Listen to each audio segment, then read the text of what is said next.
Hello and welcome to the Ghosts and Folklore podcast.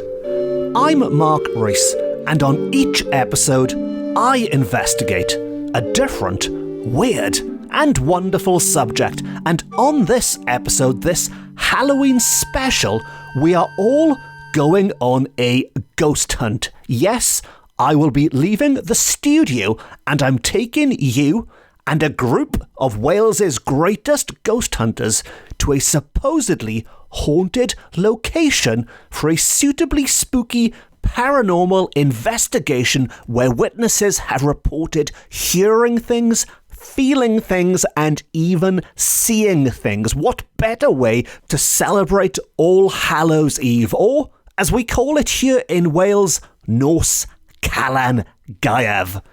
And so, to begin at the beginning, and I should begin by explaining how this episode is going to work, because it's not going to be like a regular episode, and I'm not going to just record an entire ghost hunt and play it back to you, because frankly that would be the most boring podcast ever, just hours and hours of people hanging around in dark rooms not saying much. So instead, much like other ghost hunts I've recorded, I try and do one or two of these each year. You are going to hear interviews and updates from me throughout the investigation. I will be speaking to the owner of the premises, I will be speaking to some of the experts joining us, and I will be speaking to some of the team to bring you updates throughout the evening so you know exactly what is or what isn't going on. And if anything exciting does happen, if we do capture anything potentially paranormal, or even if it's just funny, those clips will be played to you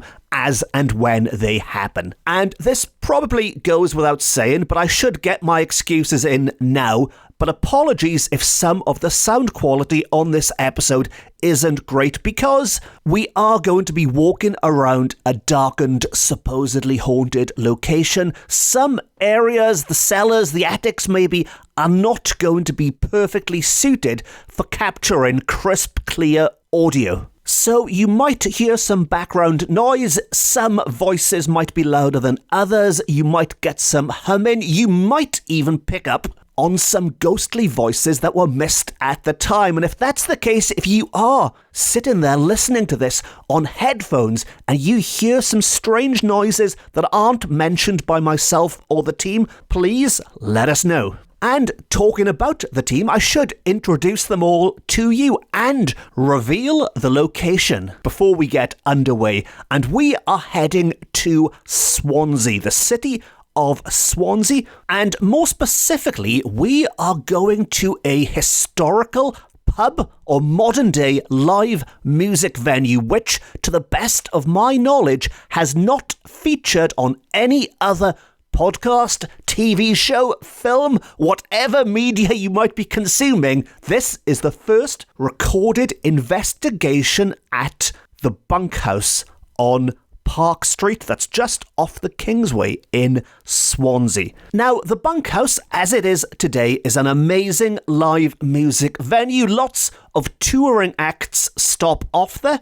As I was planning this investigation, for example, I noticed I Hate God and Raging Speedhorn were stopping off there on their UK tour, and very appropriately, on Halloween weekend, a couple of days after this episode goes out, they're having a visit from Ghosted, which is a ghost tribute band, which means if anyone goes to the Bunkhouse on Halloween weekend, while you might not necessarily see a ghost, you can certainly buy a ticket to see Ghost, or Ghosted, I should specify. Now, joining me on this investigation is a crack team of hand-picked investigators, especially assembled for this mission. And they include somebody who deserves a special thank you for all of their help with this, and that is the filmmaker Ant Jones, who frankly did all of the hard work to make this possible. They suggested the venue, they arranged the time and date with the venue,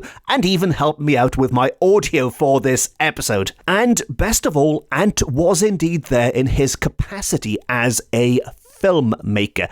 And while I was recording this podcast, he was also busy filming at the same time. Sometimes we were filming and recording the same things. At other times, we were off doing our own things. So we both had slightly different experiences, and I will be telling you at the end of this episode how you can watch Ant's finished video, which will be online this Halloween, if you can handle any more. If this episode doesn't terrify you to the point where you can't take any more, that will be available on Halloween. I'll tell you how to watch it later. Now, also joining us were two experts of the field, two very good friends of mine, again, with decades and decades of experience in paranormal investigation. And they are also something of regulars on this podcast. They've popped up several times over the years. And if you've ever been to any of my live events or live shows, Ghosts of Wales Live, there's a good chance you've bumped into them and seen them at work, because frankly, I'm constantly asking them for help. And they are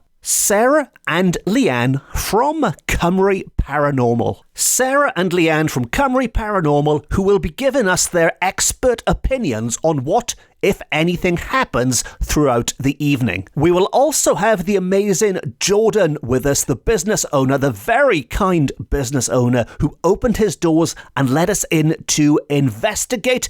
And this was when it was closed to the public. This was overtime. This was going above and beyond. And he can also tell us some of the eerie accounts that other people have experienced whilst in the venue. And last but not least, finally, rounding off the team of 6. And if you listened to the last episode, the last Halloween special, you know exactly who this is going to be. But completing the party is my good friend and fellow cultural writer, Chris Cara, who, unlike the rest of the team, I think it's fair to say, is not a paranormal expert. In fact, he's quite the opposite. He is a paranormal novice. Chris is joining us on his first ghost hunt ever, which I think will give quite a fascinating insight into what's going on. You've got the tired old hacks like me who've done this a million times now, and you've got Chris on his very first investigation.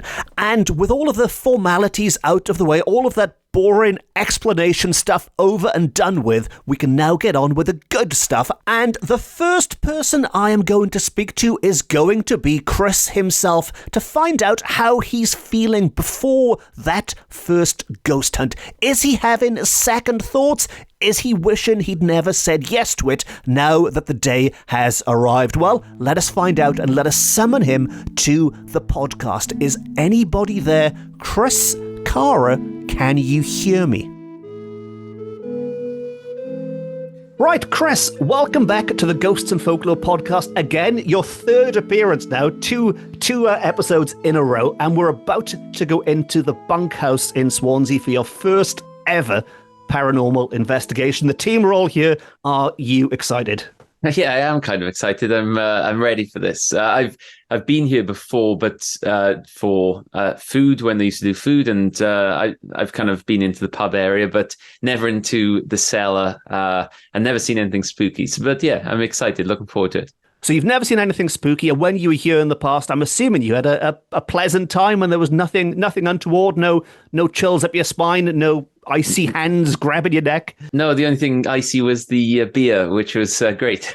Otherwise, there was nothing out of the ordinary. As far as I remember, I haven't been in for a while, but when you do go in, it's quite a nice, friendly atmosphere when you actually walk in. I said, who knows what goes on in, like, if there's an attic or in the cellar, but yeah. Otherwise, nice place. So we're going to pop inside. And last question, Chris, before we get in there and get this underway, what are your expectations of this? Is there anything you hope will happen, you'll see here? What would be a successful ghost hunt for you? Yeah, I think anything small, something big would be brilliant. Actually, seeing a ghost would be fantastic. But who knows whether that's going to happen? But just I don't know, something that suggests that it's all real. I'd love that. I'm quite open-minded, as I said. So I'm going in skeptical because I am a bit skeptical, but I'm open-minded. So I've got no expectation. I think that's the long way of saying that. Well, Chris, as I always say, everyone should be skeptical to begin with. You go in trying to disprove things, not prove things. And if you can't disprove them, that's when the good stuff happens. And I should say I've done hundreds of these now. I've yet to see a full ghost appear, but maybe now you've asked for it outside the building. Maybe if there's anyone listening, maybe they'll appear,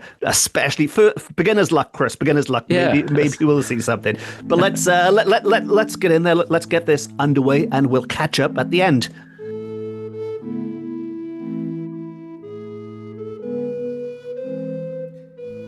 You now join me live from the Bunkhouse in Swansea, coming to you live from the Bunkhouse in Swansea, or rather from outside the Bunkhouse in Swansea, I should say. Everyone has arrived, everyone is inside getting ready, setting up cameras and equipment and stuff. I'm outside, I'm loitering outside, I'm skiving because I'm talking to you, of course. You're my excuse for not helping them inside, but I thought it would be good to start by setting the scene for you, to let you know what's going on, because obviously you can't see, you're just listening to this on a podcast. But I should start by saying the Bunkhouse from the outside does not look particularly creepy. It does not look dark and dingy. It's not a dive bar at all. I mean, it feels quite nice. It's got these big airy windows. It's freshly painted, or it looks freshly painted. It just looks like a nice place for live music, a nice place to stop, for a drink on a night out. But as we're about to find out, there is, by all accounts, also a darker side, as it were. We are going to start by having a quick chat with Jordan, because Jordan has some accounts from members of staff and members of public who believe they've encountered, I'll find out myself now quite soon, but encountered things within this building. So that's where we're at. I'm outside now. In a few seconds, I'll be back inside, and the next time you hear me, or the next voice you hear, it's going to be me and Jordan talking about the history of the place and talking about some of those spooky accounts that have happened in the recent past. Let's go inside.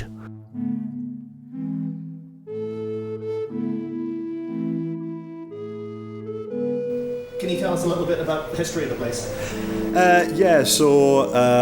It was built in the late 1950s by Worthington to replace what we believe was a former public house on the premises that was destroyed through the Blitz. It was called the Swan when it opened up until the early 90s, I believe. Then it got turned into an Irish bar, and it just changed hands consistently over the next 25 years. And I've been here now for 5 years, so yeah. So you know the place pretty well, and you heard some of the stories about what may or may not be going on in the cellar. What can you tell us about the ghost stories going on down there? So I first got approached by somebody who used to live here. His family used to have the Swan. They used to live above when there was flats above, and he was telling me when I first opened it, he was like, "Have you ever felt anything in the building?" Blah blah blah. I was like, "Well, funny enough, yes," but I passed it off. And then over the next year or two, then I had staff reporting to me, they'd be in the cellar, they'd feel someone touching them from behind, touching their shoulder, and so on and so forth. And they'd feel an energy down there, they'd hear people down there, they'd hear a man down there and everything. And then it got to a point then where even a lot of my staff wouldn't go down on their own without somebody going down there. They never felt anything bad in the cellar, but they'd always feel an energy every time they go down there, especially in where the kegs are and stuff. They just constantly feel things like people brushing past them and stuff like that, and just hear a male voice and whatnot, thinking that I was down there, but no, I wasn't. So male voice. Any idea what they were saying? Just ramblings, really. Yeah, nothing major. My staff would go down there now, and they'd make a point to start speaking out loud, just to say that they're in the cellar and stuff like that. So yeah. And has there been, because this is all in the cellars, this is all off limits to the public, I guess that means, as far as the customers are concerned, they'd be oblivious to all this, would they? Of course, yeah, 100%, yeah. We did have a few months ago. There was a woman in here, and she was in the corridor over there, and she was like, I can feel something in here, but underneath me. Do you mind if is it a cellar or anything like that under? I said, yeah. So she went under the cellar, and she came back up, and she was white. She was like, don't like what's down there at all. So was that almost like some kind of psychic sense, say, then? She had some kind of... I believe so, yeah. She had a feeling when she was in the corridor, yeah. And when she came up white, did she sort of give any explanation about what it... She just didn't like the feeling there. She said it felt bad. It felt like there was a lot of stories, she said, in the cellar, so... Excellent. And there's a team on the way today to have a quick look there with their technical devices. Has anyone else looked in the past for anything down there? And are you open to what they might find? From what nothing since I've been here for 5 years now, and I've never had anything like come here. There was a bar here a few years prior to me, and I believe they did bring investigations group into the cellar. Not too sure on the outcome of it, but I do know there was a group brought down here. Excellent. And you mentioned before we started recording that this pub used to be called the Two Nicks. It did, yeah. So from what the history we've looked into it, there was a pub across the road called the Old Swan, and this was called the Swan and Two Nicks, which we've only recently found out about.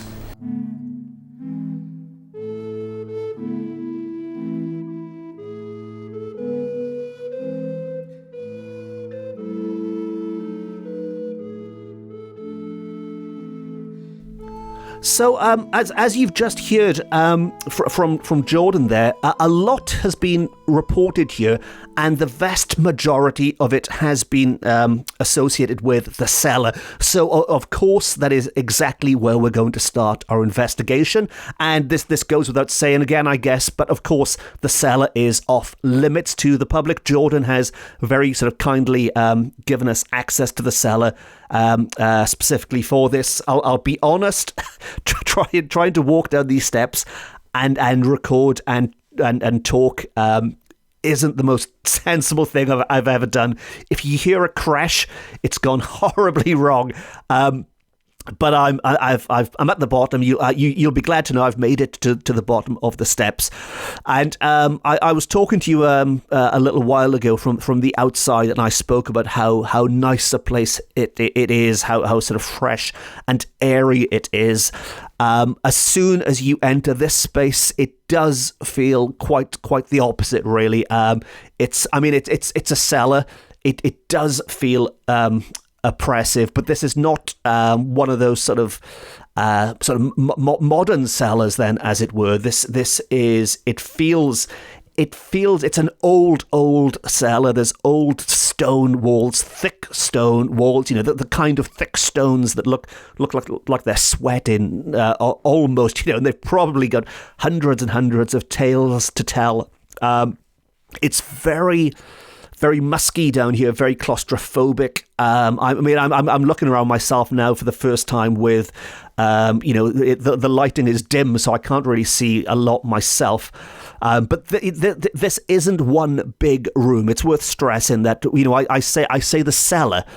But there's multiple rooms down here. It's not one cellar. It's like a labyrinth. And obviously, the first bit you enter has got the barrels and the bottles, the barrels of beer, the bottles of beer, and there's booze all over the place. But I mean, there are shadows, there are hidden corners. There's a corridor. There's corridors leading off this cellar into other parts of the cellar. So when I say it's a big cellar, I mean it's a big cellar. It's like it's practically an entire floor, but a floor that is underground, and it feels underground. It does feel like history is sort of pushing down on you down here, if that isn't too poetic. But I'm here with 6 other people. I think we're all one. Yeah, I'm pretty sure we're all down here now. And even with 6 people, even with experts, and even with all these lights and equipment, it does feel really creepy, and I can totally understand why some people work in here. If they pop down on their own to change a barrel or something, I can totally get why somebody might feel nervous popping down. And if as Jordan was saying, if while they're down here they hear voices or they feel hands or something on them, I'll be honest, I sympathise totally, and I would also scream and run a mile as well. But I hope. I was going to say, I hope that doesn't happen to me in a weird way. I hope it does, because this would be a slightly wasted journey otherwise. But at the same time, I hope it doesn't, because because it's a bit creepy. But let me get my bearings, and I'll give you another update soon. Yeah, just the.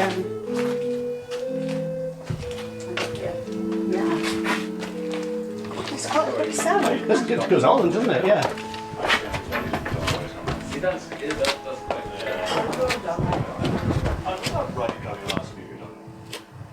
What's the story of the gentleman? You know what I said earlier about when I first came in, about a gentleman who used to live here? Yeah. Oh, sorry. Yeah, it's recording. Yeah, if I need this. Yeah. This used to be the office, the office for the pub. Right. And he was just a child at the time. He said he was about 10. And he was in the office. His parents were on the bar or something, and the two doors, the door over here and the door in the office, both slammed shut, and he was in it. But that's the story that stuck out the most to him. And he said when he was living upstairs, he had so many things and whatnot. But they moved the office, because the whole family felt things down here, and things were happening, doors closed and stuff. They just moved the office. They go, we gotta get out of here. What was that story? Right down the end. Yeah. What is above us? So right down the end. Right above the end corridor you can't access. What's above? Above you is where we were in the gig room by the stage. Is that? Just that area over there, really. Right. Okay. There is. If I go around, I could probably open the door for that part down there if you want me to. Okay. No one's up. We didn't leave anyone up there, did we? No. No. Okay. Why you had something down there? There's a bit of a cliffhanger there. There are noises down there, but there could be the electric, but it doesn't sound like the electric. Yeah. It was like a knocking.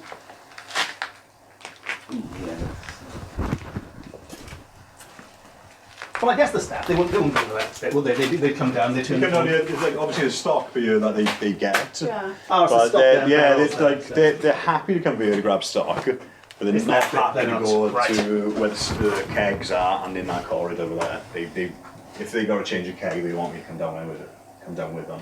And that's where you were. Yeah. Is that psychological though? Because they can come down and see what's here, but they can't see what's up there. Possibly. Yeah. But two of my members of staff, Kate and Becca, are both here. The gentleman down here. So where is this? This part here is at the street we were working at, is it? Up to. It's like you can hear the voices out there now. That's street level there. That's the street there. Yeah, that's it. Could have some fun here, couldn't I?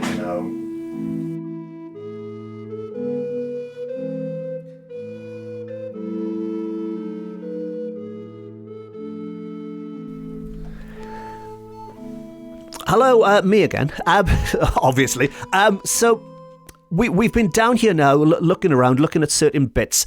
There's one part of the cellar which I should point out for the sake of sort of clarity, where presumably some members of staff have written some funny messages on the wall for us, like a kind of red rum from The Shining kind of writing, which on the one hand, it's quite funny that somebody is sort of obviously sort of prepared for us and put a bit of a joke on the wall beforehand.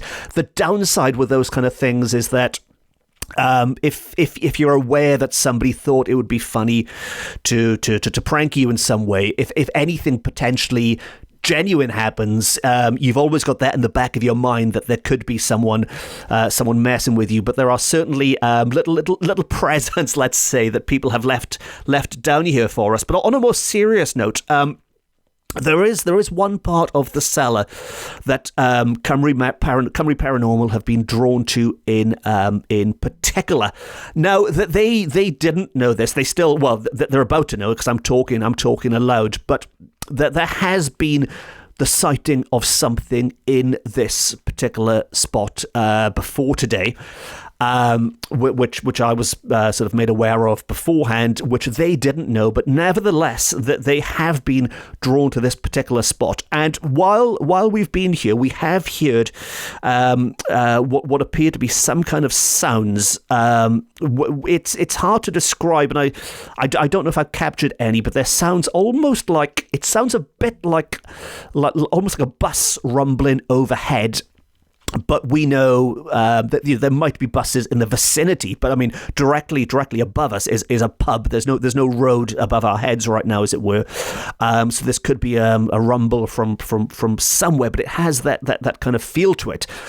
What is holding us up at the moment is that this particular spot, which is at the end of a creepy corridor, it's barricaded with junk, I guess. It's barricaded with sort of old chairs and things. We can't get any further. But what from talking to from Jordan just now, he's told us that, and I've said this cellar is huge. This really puts into perspective how huge this is.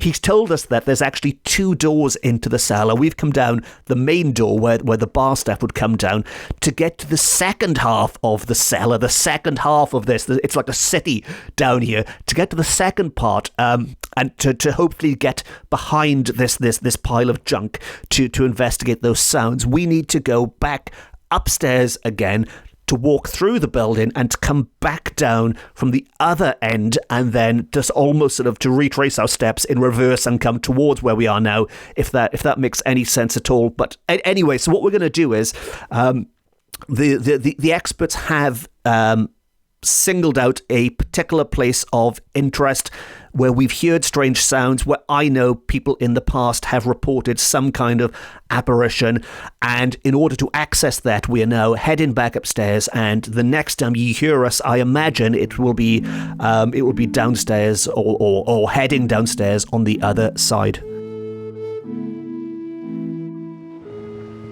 Actually, Chris, you just said Yeah. about enjoying it. Yeah. You enjoying it so far? Yeah, I'm definitely going to taste for it. Although as we head down into the second cellar, Yes. and maybe Lots of very dodgy steps. Yeah. Yeah, don't fall. Oof, yeah, this one's Oof. a Yeah. different environment. Yeah. I mean, it's lighter, isn't it? But the air. Yes, this is the. Yeah. These steps are really a bit steeper again, just so you know. There's a door there which takes you. I don't know what it is. Just a random corridor. So I'm talking to you now from the bottom of the stairs heading down to the other side of the cellar, and I can tell you straight away it's while the stairs again were a little bit risky, it's a much more pleasant experience over this side. I mean, it's still underground, of course. There's no windows looking outside, so you still have that kind of sort of slight oppressiveness to it. But there's much more light. You know, it's had a lick of paint and things in this part. We can access the other side of the cellar. We can reach that point of interest I spoke about on the last update, but in order to get to it, it's a very narrow corridor, so there's only sort of 1 or 2 of us that can go in at a time. All 6 of us couldn't go in there. And to access it, there's a room that we're currently in, which is a permanent band rehearsal room. Which frankly is amazing. I don't play music myself anymore, but if I did, I would have loved to have a facility like this. It's totally soundproof, so you can use it any time of day or night, which of course adds an interesting element to what I was saying earlier about noise phenomena down here, because if it was something like the rumbling of the bus, say, or something, you would expect a soundproof room to maybe I'm no expert on this, but I would imagine if there was a sound inside the room, obviously it would trap it inside, but sounds outside the room you would imagine would be silenced or deafened in some way. So we're going to see what sort of audible sounds we can pick up in this part. But there's this amazing band rehearsal room now, which you can walk through to get to that other point of the cellar. We're going to have some time in this space now, and I'll give you an update soon on what, if anything, happens next.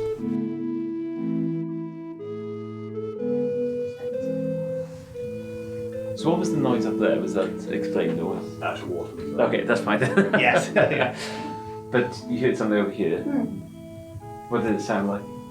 Like someone moving a piece of furniture. Oh, right. But that's where we just came from. So assuming there's no one playing tricks on you. Would you like me to open that door? Can you open it easy?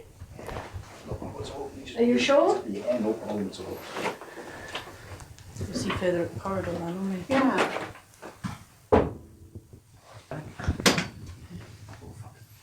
So anybody that does band practice, have they ever experienced anything here?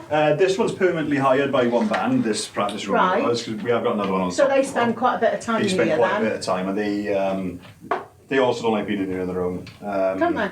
No, they did up until, because they just done a bit of work in here. That door over there, they did screw shut because the drummer, the door opened on the drummer, Right. so they got a little bit Freaked scared from out. it. Yeah, a little bit freaked out. And what's behind that door? A corridor doesn't go anywhere. Oh, doesn't it? No, doesn't So go probably anywhere. goes into the next building.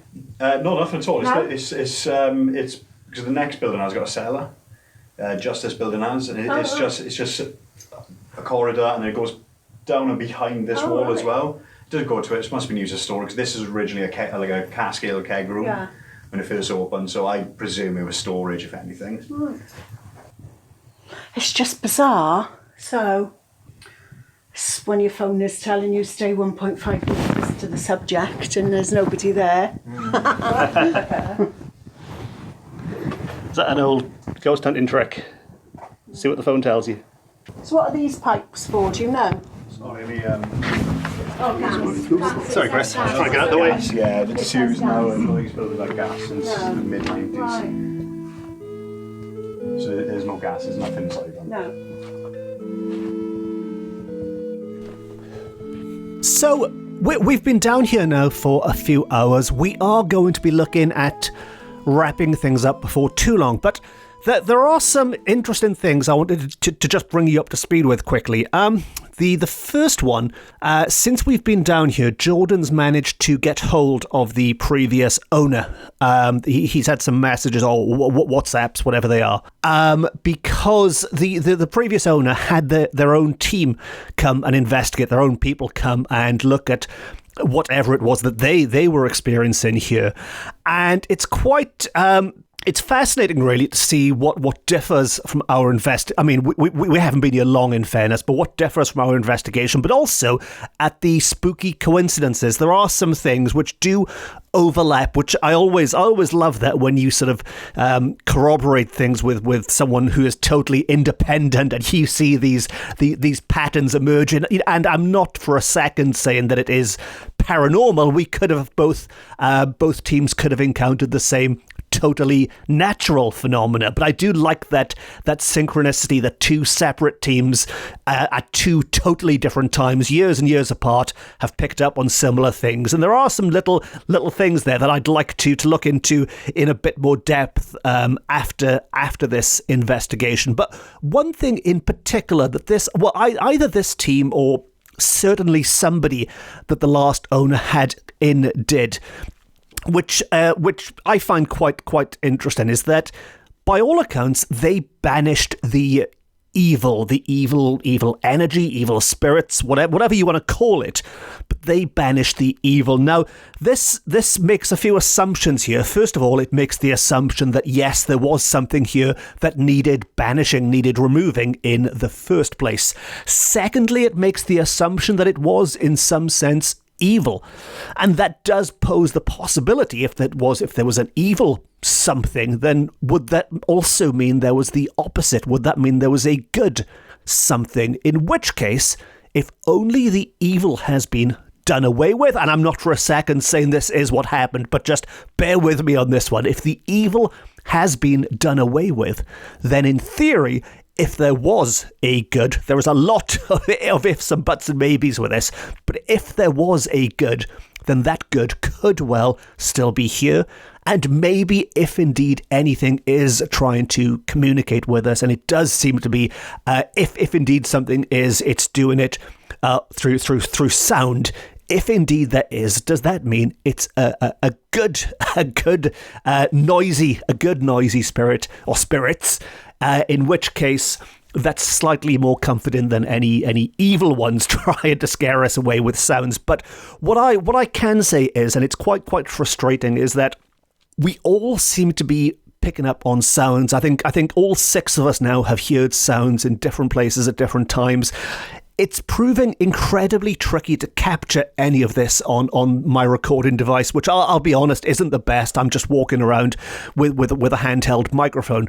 But we seem to be hearing things above us, below us, to the left, to the right, in corridors, in other rooms, and we can't really come up with a single definition either. I mean, to me personally, when I first heard it, it sounded to me like the rumbling of a bus overhead. Not that there could be a bus overhead, but it was that kind of earth-shaking, heavy tire kind of a sound. Other people have described what sound like straightforward knocks or taps, as they might be, louder banging and kicking. Even thunder and things have come up. We've had all these different descriptions, but certainly people seem to be picking up noises, especially here in this soundproof room. So what I'd like to do now for the next part of this investigation is we are going to focus on trying to sort of pinpoint these sounds, to capture something on my rubbish microphone ideally, but if not, to get a clearer idea of what they might be, where they might be coming from. And then after that, I'd like to wrap things up by having a chat with the experts from Cymru Paranormal. So we're going to do that next. We're going to try and capture some of this sort of audio phenomena on microphone. And then afterwards, you're going to hear from Sarah and Leanne, who are going to give us their opinions, their views on what they think may or may not have been happening here at the Bunkhouse. So let's keep those ears peeled. Let's listen out for some sounds.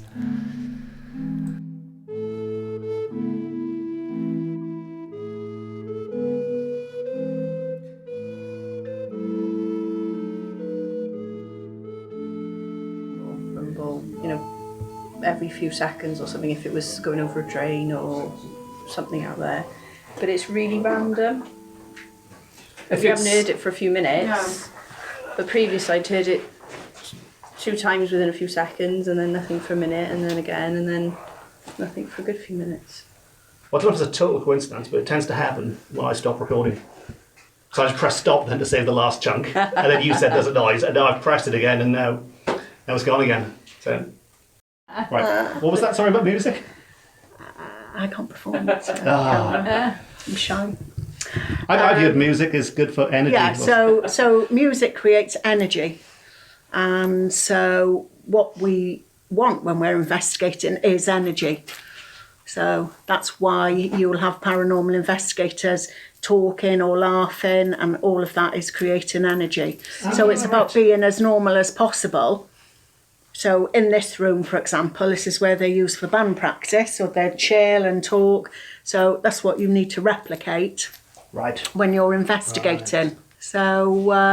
So it's like if we're doing, or in the past we've done a hotel, and so certain rooms. So there's no point us just going in there and just sitting quietly, is there? So we'll make a cup of coffee, we'll sit on the bed, we'll do things as residents, or what the experience is, what they were doing at the time of the experiences. Yeah. So, because you're trying to replicate then. It's like role playing in a way, isn't it? Yeah. You could almost even but go energy in is good. costume and things and... Energy, laughter, it's all good. Yeah, we've had jokes and laughter. Yeah. And Yeah. singing. Yeah, of course. Yeah. Singing does it a lot as well. Yeah. If you can get a ghost laughing, you've really done that, haven't you?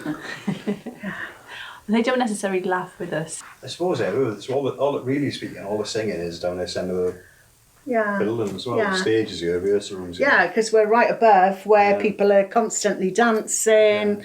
Do they They- dance anymore, or am I showing my age? No, they do. They dance a lot in Ireland. Yeah. They're dancing here. So, Well, they still dance. but yeah, so you've got this area of the building is all an energy connection, isn't it? Yeah, and I wouldn't want to be the drummer there. No, you wouldn't? No. Well, that's saying about the door. Which is why the drummer didn't want Not, to be not there. even because of the door, because before I went in, Yeah. there's almost like somebody being hit over the head. No way. Yeah, I wouldn't sit there if I was the drummer. There's no way. I'm not going to tell him that. No. Yeah, don't No, tell I him. wouldn't. I wouldn't Yeah. tell him that because he probably wouldn't. So it is said that they felt the door when a while ago, and they screwed that door shut. They did. They've only opened it recently, just put some stuff, and then they haven't screwed it back shut. They haven't. But yeah. They will now if they listen to Mark's recording what Leanne just said. Yes. I don't know if I but when I went by there, I could smell it has a strange smell from Yeah, there it's as like a well. musky kind of like Yeah. extremely cold there as well. With that door, it's extremely cold. So, yeah, the rest of Did you hear that as well? Yeah. That was the rumble, wasn't it? The yeah. It's really warm down here, isn't it? But Very warm. The whole basement's very, very warm, apart from yeah. and Which is quite unusual. it's a confined space as well, so you'd expect it to be warmer than because it's a pretty large space, isn't it? Basement. Obviously, it's warmer in here now because we're all in here, but Yeah. nowhere in the basement's cold. That's a flood, isn't it? Yeah, it is. Or someone's stomach. I don't think that's yeah. Your eyes widened, then they didn't. Yeah. Yeah. The Review band it. a mix of male, female? All male, the band who All come in, male. all male, yeah. Just gotta pick the drum kit in the door there.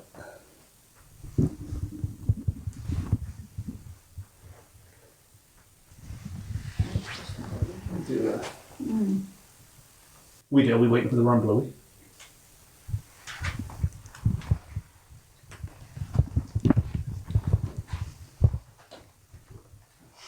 Yeah, what do you think noises in old pubs might be? Do you think there's an explanation for it, or do you think there could be something that, quite paranormal about it? Well, you need first of all to tick off what is normal. So the noises that you would normally expect to hear in any building. In a pub in particular, you have fridges, chillers, etc.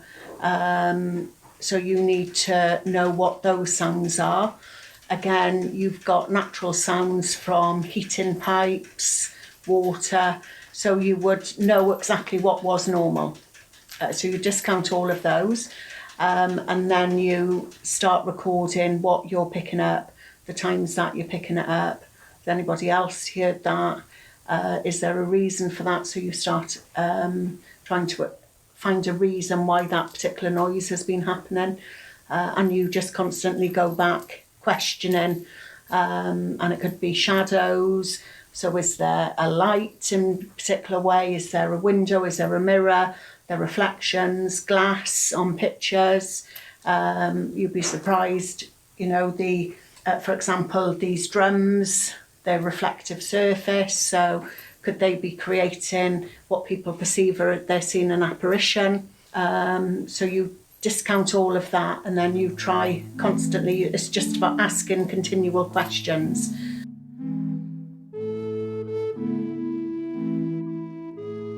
We look like we've been in a castle all night.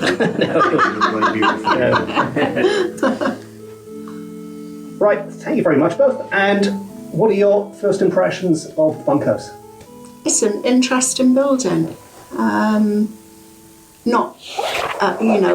We're not talking about centuries old, but it's all the areas we've seen so far are very interesting. Do you think, though, because you mentioned not centuries old, but there's something, we don't know what, but there's been something on this site for a long time, so would going back through the history books and trying to work that out, would that help? Yes, absolutely.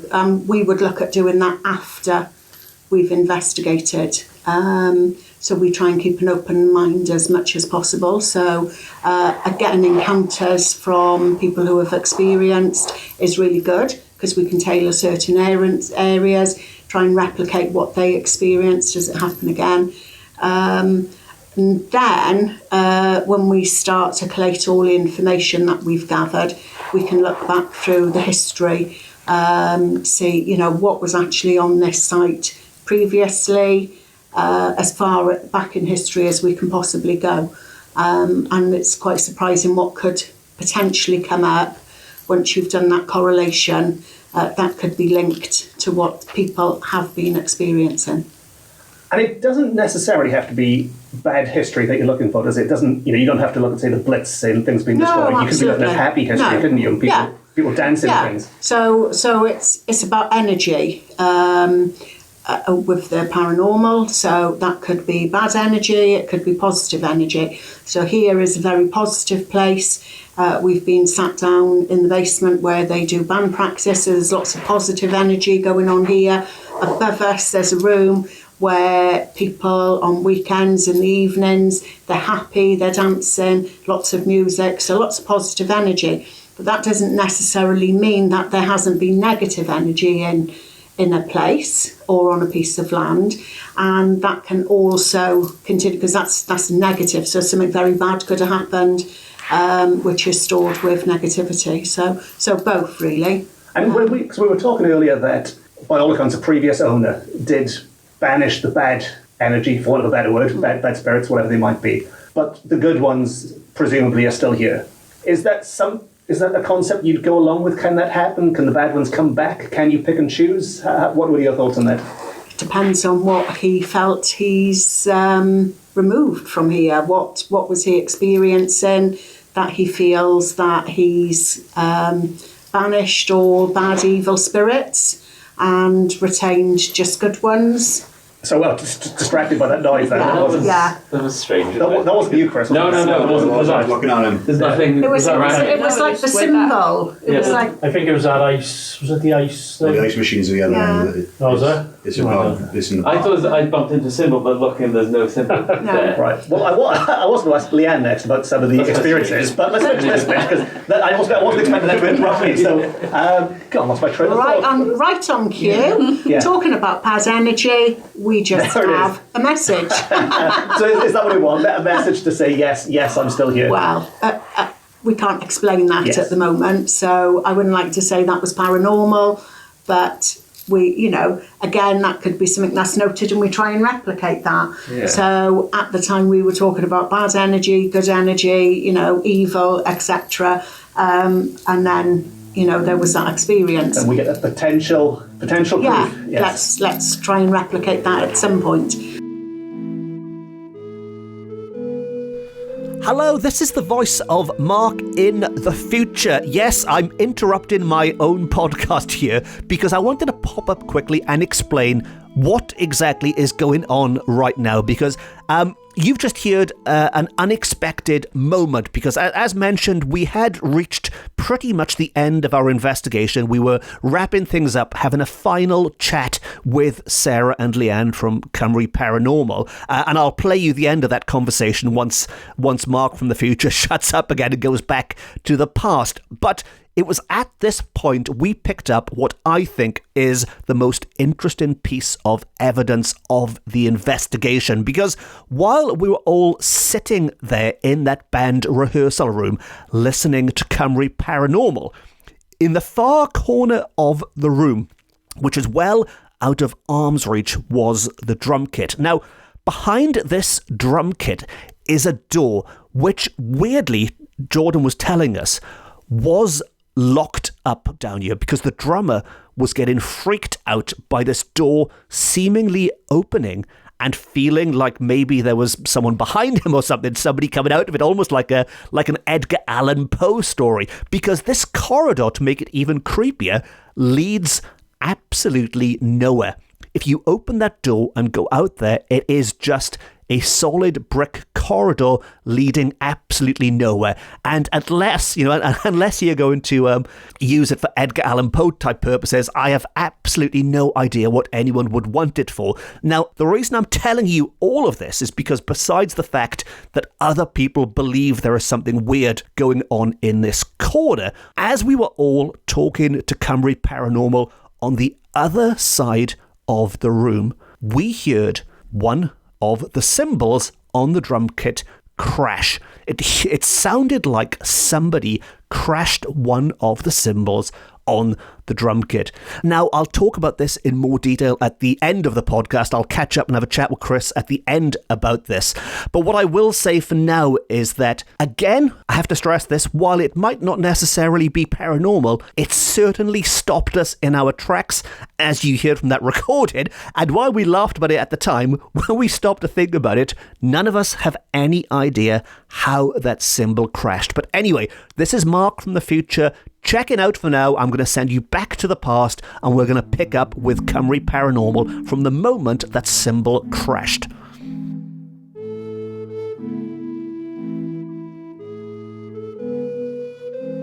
So, yes, but I think what I was thinking was, again, this is all hypothetical, but if there was an evil spirit and you could work out a way to remove it, it seems a bit powerful to me to just get rid of all of them, to just say all evil spirits go. And it's almost like, how do you decide who's evil and who's not? Yeah, exactly. You know, is it up to them to decide? And you know, people do wrong in life, don't they? Does it necessarily mean, you know, how can we define that they're evil? Yes. So then we're talking about possessions and, you know, we're talking about a whole different ball game. Yes. Maybe that's why they're hanging around. Yeah. They're paying their penance. Yeah. Yes. And what I wanted to ask as well, Leanne, well, both of you, but I know Leanne in particular, you've mentioned some things. We haven't been here long at all, but there are a couple of things you might look into, is that right? And a couple of sounds and feelings? There's been a few noises, a few rumbles. Obviously, we're quite new to the area, so we would first of all check out whether it is something, maybe a road noise outside or maybe an adjoining building that might be causing something like that. But there's been quite a few rumbles that are a bit sort of sporadic, which at the moment we can't explain. We're not saying it's paranormal, but also we can't really explain what it might be. Yes. Also, just out in the one corridor, there's been a few noises, which, again, we're yet to sort of check out what they are exactly just yet. It's always good to spend a little bit of time in the location, whatever location we're at, to try and get a good sense of the building. So we like to scan around a lot and try to work out what things could possibly be explained, first of all. Yeah. So, like Sarah was saying, try to recreate those, try to listen out differently for them, try and capture the noises and try to find some sort of explanation where possible. And initial impressions seem to be head downstairs. Of course, that's what we were told. People have reported things in the past, and that's kind of where we've been drawn to it. So I would look at a team upstairs, a team downstairs. Oh, okay, teamwork. Well, obviously teamwork. Yeah, well, because what we want to try and do is to correlate information. So if you've got a team upstairs and they are, you know, carrying on their normal business, but they're actually making a log of things that are happening, and then there's a team down here, they're doing exactly the same. It could be that they've experienced something very similar that they can't explain upstairs, that is down here as well. So that's, you know, I would look at splitting the team into sub-teams. Excellent. And one thing I really wanted to ask both of you about, because you both mentioned this now, over where the drum kit is, over where the poor drummer has to sit with his back to that door, is that the point you'd pick out as the most interesting point and somewhere you'd focus on in a full investigation? I'd go with both sides, to be honest. Yeah, I would go for both sides, and I would go for the doorway into the corridor there. So there's definitely at least two points of interest then that you won't come back. So maybe if we ask really nicely, we can come back and do a follow-up at some time and try and after buy a couple of pints. Spirits. And, a couple of spirits. Oh, yeah. Yeah, no, it would be great. Yeah, interesting building. Actually, do you know, what are your social media handles? No? Cymru Paranormal. Nice and easy. Cymru Paranormal. Cymru Paranormal. We haven't posted a lot on social media lately, to be honest, but or our website, cymruparanormal.com. Well, this is your incentive. You can post this when I've finished it. So put this out. Yeah, we'll post this. Post it with the video. Yes. Brilliant. Yeah.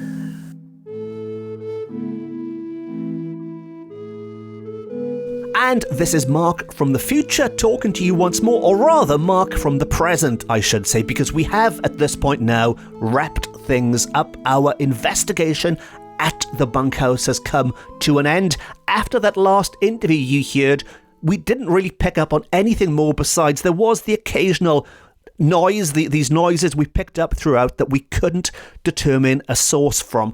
And the conclusion from Cymru Paranormal at the end was that the bunkhouse was very much a place that requires further investigation, and we will be heading back there for further investigation, and there might even be an opportunity for you to join us. More on that soon. Now, as I've said before on this podcast, unlike what you might see on some film and TV shows, a paranormal investigation isn't usually something you can do in a single day or a single night. I mean, unless you go there and totally disprove something nice and quickly, in which case it's job done. But usually things require repeat visits. And the idea is you go back again and again and again, either until you disprove something, or if not, you end up with some pretty good evidence that might suggest there is something more paranormal going on. Now, with this particular investigation, the main points of interest that we've got that deserve further attention are, of course, determining where these sounds are coming from, what the source of these sounds are. More importantly, what caused that cymbal to crash? That is the one that really is baffling all of us. And of course, there is that particular point of interest that Cymru Paranormal were drawn to, that the experts were drawn to, and which is known to have a previous reputation for having something there in the darkness. We now have three things to really zoom in on, to really focus on when we return, or maybe when the group return with or without me. And that is when they will take, again, I'm no expert on this, but this is when other recording equipment might be taken, more sensitive recording equipment, more specialized recording equipment, more, you'll have to ask them for the correct terms, but this is when they go there with much more of a plan in mind. This first investigation was very much a, let's have a chat with the owner and see what happens. Now we've had that chat, now we've seen what happens, we know what to go in there and focus on in particular. Now, if you've been listening to this podcast and you've been thinking to yourself, I'd really love to go to the Bunkhouse in Swansea myself, well, as a punter, it's open for live music every Wednesday to Sunday, most weeks. I mean, check the website before going there, unannounced, but most weeks, Wednesday to Sunday, there's live music or live DJs or whatever's going on if you just fancy popping in for a few shandies. And if, when you're there, you do notice any spirits, alcoholic or otherwise, be sure to let us know what is going on. And I did mention there might be an opportunity to join myself there and to join maybe some of the others on this podcast, maybe everyone who was on this podcast in the future. I am really hoping I can arrange something at about Christmas time, but this does depend on a lots of ifs and buts and maybes in my calendar, and of course on the Bunkhouse's calendar. I mean, I imagine they're going to be extremely busy as well over Christmas, but I'd love to do a little talk there and a little chat at Christmas time if we can sort that out. If not, watch this space and I will let you know when there's a date in place, and of course I will shamelessly promote it all over social media. So if you don't want to miss any of these dates, follow me on Facebook or Twitter or Instagram or any of those usual places, and I will let you know as soon as there's a date in the diary. But before we wrap things up, let's have another quick catch up with Chris Cara to see how he's feeling now at the end of his first ghost hunt. And so, for the last time on this episode, let's see if we can summon Chris Cara back one more time. Is anybody there? Can you hear me, Chris Cara? So, Chris, back where we started, and it was, I think it's safe to say, we can't say nothing happened. Some things did happen. We didn't get that full-bodied apparition, as it were, unfortunately, but we did get some stuff. What are your takeaways from your first ghost hunt? I enjoyed it. I didn't have to hit anyone, which is great. Yes. But I said the place is nice, as I remember it. Then going downstairs into the cellar, it's a bit creepy. We had the writing on the wall, which obviously someone had done, one of his staff had done, which was funny. But it was quite a funny thing to see.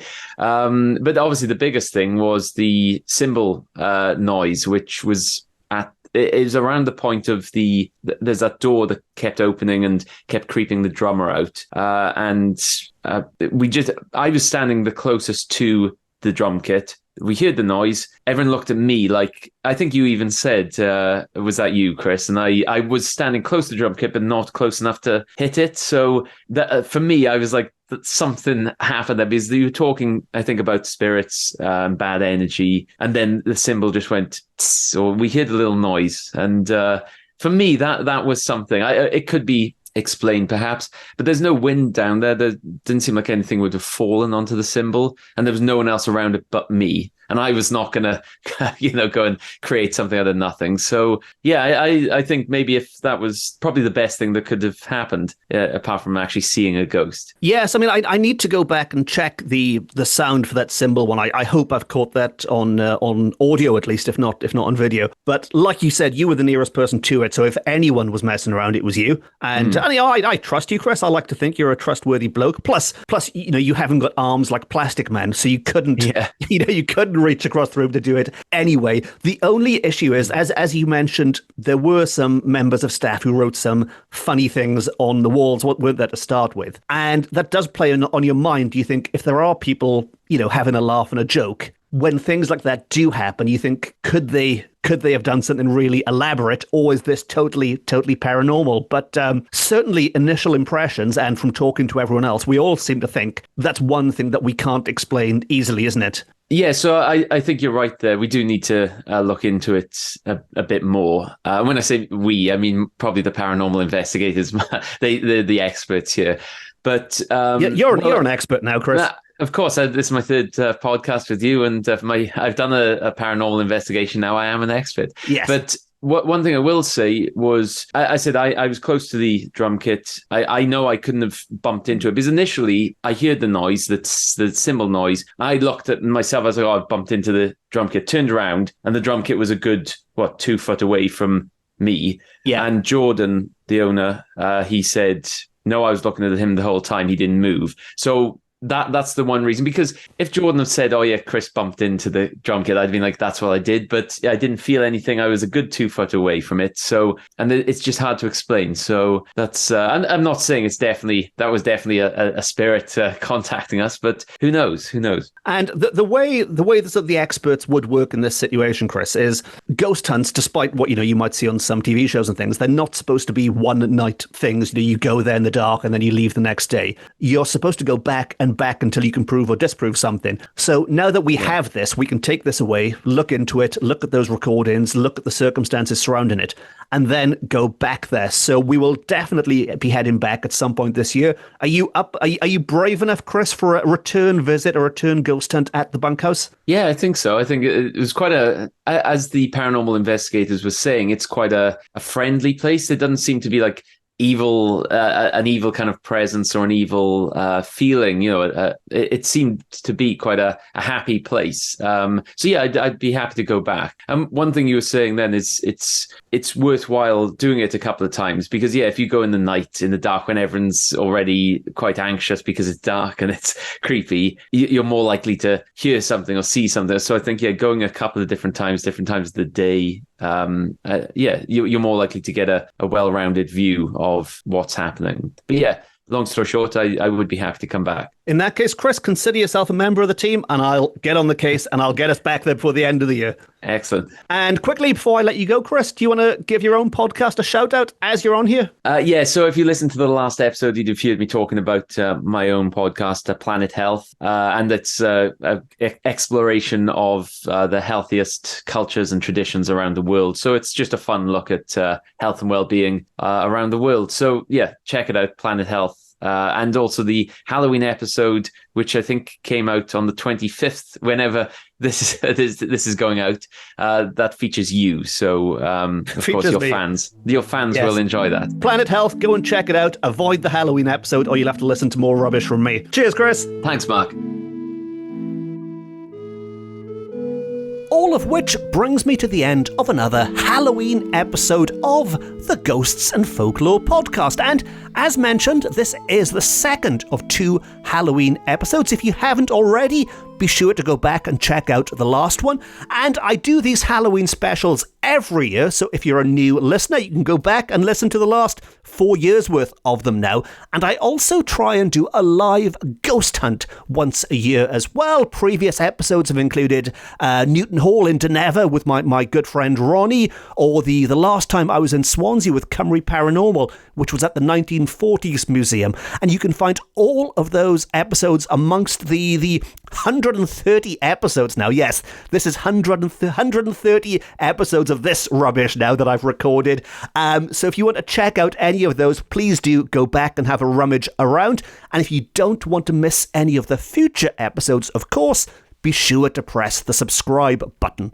If you enjoyed this episode, please consider liking it, reviewing it, rating it, and if you really enjoyed it and you want to wish me a very happy Halloween, you can support the podcast by treating me to a coffee via my website, which, as regular listeners will know, is always pumpkin spiced at this time of year.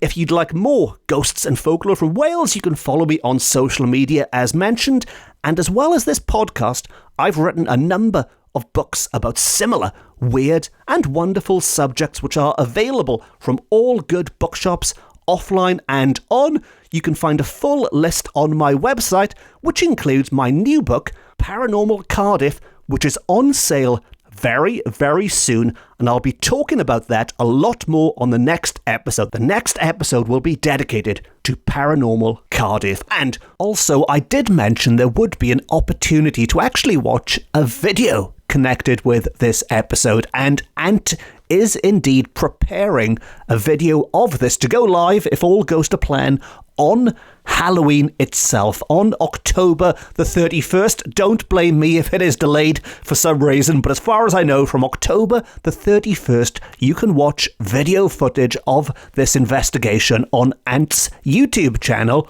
which is Beyond the Bleak TV. Beyond the Bleak TV. I'll include a link below or in the description or in one of those places. People like this say they'll put links wherever they go. I will include a link so you can just click on it. But if you'd rather go to YouTube, you can search for it. And of course, I don't mention this enough, but I also have my own YouTube channel where I upload every episode of this podcast. So if you'd prefer to watch it there, you can also subscribe to my channel. And if and when I do get any of my own video footage sorted, that is where it will go. So if you subscribe now, you'll get a nice surprise at some point when you wake up one day, visit the channel, and there is a video from me waiting for you. Now, on that note, it just leaves me to say thank you very much for listening. Diolch yn fawr iawn am wrando. I've been Mark Rees. This has been my Ghosts and Folklore podcast, beaming to you from Wales to the world. And remember, if you do go to the local pub this Halloween and you hear the sound of a cymbal mysteriously crashing in the darkness, ask the landlord if they have a drum kit in the cellar. Who knows what might be lurking down there? Maybe it's being haunted by the ghost of a restless drummer. Until next time, happy Halloween, Nos Calan Gaeaf hapus, and Nos da.